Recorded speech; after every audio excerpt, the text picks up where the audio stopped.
Okay, so fans are starting to talk about Beyonce and Jay Z's son, Carter, all over again, and the voices are getting pretty loud. To be fair, this was all very predictable because both of her other kids, Blue Ivy and Rumi, have been on stage with her during her current Cowboy Carter tour. Blue has been eating up the choreography, and Rumi has been stealing hearts with her cute little antics on stage. But it has been crickets when it comes to Sir. Well, fans are starting to believe that there might be something wrong with Sir. Fans are so desperate to find out the truth about Sir that it looks like they have turned to an unlikely source, Richard Lawson. See, Richard just got divorced from Beyonce's mom, Tina Knowles, and it looks like fans are nosy to see if Richard has any tea to spill. Yeah, this is messy, so let's get right into this messy tea. Now, I'm not saying that Richard is spilling tea on Beyonce's child because he doesn't seem like the type of guy to talk smack about anyone, much less a child. But like I said, fans are super desperate to get information. Some are so desperate that they're willing to take chances on Richard, who is feeling salty over the divorce and spilling the tea. For context, Richard's divorce from Miss Tina was recently finalized, and rumor has it that some fans are hoping that he's salty enough to expose insider Carter's tea. Richard and Tina were together for a long time, and there were rumors that she had an affair with him while she was still married to Matthew Knowles. To be fair, Matthew was cheating heavy, so even if she had something going on with Richard, it probably wasn't a biggie. According to Beyonce's former vocal coach, David Brewer, Tina and Richard allegedly had a little something going on. David wrote, "I soon discovered that, although unhappily married, Celestine was not suffering all by herself. Going over to the main house to retrieve my keyboard one afternoon, I happened upon Celestine kissing a man. I recognized him immediately, Richard Lawson, a famous actor. The startled Celestine had no choice but to introduce me. Talk about awkward. She was supposed to be at her salon. I extended my hand to Richard, telling him how much I admired his work. He nodded. It's a pleasure, he said. After letting him out of the house, Celestine turned. Richard is my cousin, she said. He's on that stuff." They eventually got married in 2015 after Tina divorced Matthew, but things weren't exactly smooth. Fans were convinced that things were strained between them because Tina sometimes acted kind of rude to Richard, like when she said this. "The man I wanted, I prayed for the type of man I wanted,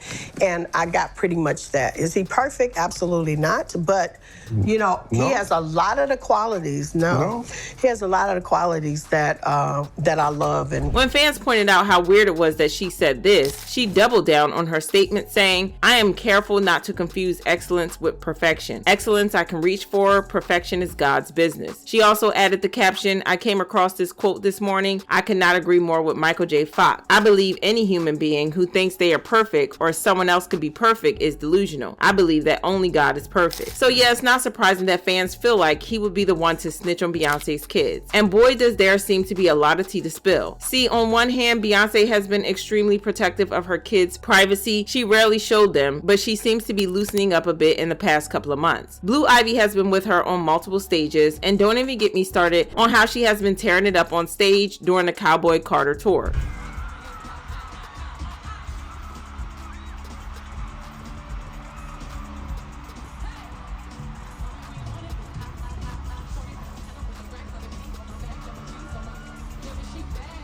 And don't even get me started on Rumi, because she has been one of the best parts of the tour so far. She comes on when Beyonce sings the song Protector, and she's supposed to do a little choreography, but baby girl gets so excited that she forgets everything and just lives in the moment.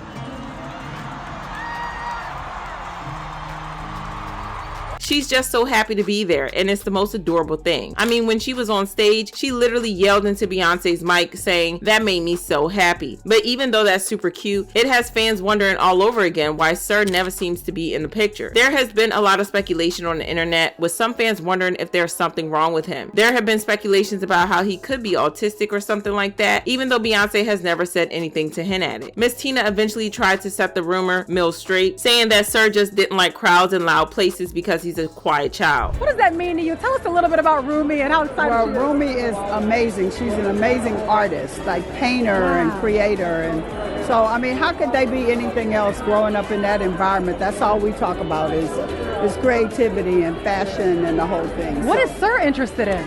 Sir is very quiet and is very, very smart and does all of the number stuff. So he's not into the fashion stuff as much. That whole situation had finally died down, or so we thought. Out of nowhere, Kanye West jumped on Twitter and went on a full-blown rant calling out Beyonce and Jay Z. Why? Apparently he was upset that they didn't step in to help him gain custody of his children during his battle with Kim Kardashian. Nobody really saw it coming. It was random, emotional, and messy. One minute everything was calm, and the next, Ye was airing out his frustrations online like it was a family group chat gone rogue. He tweeted, "Wait, has anyone ever seen Jay Z and Beyonce's younger kids? There were no, like literally, and this is why artificial insemination is such a blessing. Having children is a choice. If Twitter take my ish down, then so be it, but I need y'all to know Jay-Z or nobody have no power over me." In the end, Kanye ended up deleting the tweets, but not because he felt bad or had some sudden moment of clarity. Nope, according to him, the only reason he took them down was to avoid getting his Twitter account suspended for breaking the platform's rules. That's it. It wasn't about remorse or realizing he went too far with his words. It was purely damage control. He basically admitted he didn't want to lose access to his account, not that he regretted what he said. He tweeted, "I need everyone to know that I took the post about Jay-Z and Beyonce's family down and Jerry Lorenzo's family down because there was a possibility of my Twitter being canceled, not because I'm a good person. Now Jay-Z and Beyonce, on the other hand, F them and their entire families." He also said, "I love Jay-Z and I do feel bad. I always felt like the black sheep, like I wanted family in this music-ish. I'd run on stages thinking I was doing the right thing and would always be a slight. Hove not coming to my first wedding, him putting Kendrick on the Super Bowl over me, or even us never being invited to Ish, taking jabs about my red hat on Donda. I felt like both him and his wife could have helped me have more leverage with my kids. They could have used their cultural position to not just watch the Kardashians run me over. It hurt, so F both of them, because when I needed them, it was F a MF." He then doubled down on being forced to delete the tweet, saying, "Concerning the Jay-Z and Beyonce tweet, Ninja said I would regret it. No, I regret taking it down. My Twitter account is a one-way conversation. The only thing I was mad about in the last few hours was taking that Jay-Z and Beyonce tweet down. Somebody from my music team called me and begged me to take it down and spoke on Twitter, banning, etc. I'm so mad I took it down. And now that you think Jay-Z, peace self, made me take it down, I got to double down. Ain't no celebrity ever said nothing to come to my aid when it came to these white women taking my kids because they was mad I was wearing a Trump hat. F Jay-Z and his whole family, especially his shooters." Kanye's words made things even worse, and Beyonce having her two other kids on stage with her and not Sir certainly didn't help matters. But at the end of the day, it's her child and only she can decide what's best for him. Anywho, drop your thoughts in the comments and then check out this next video.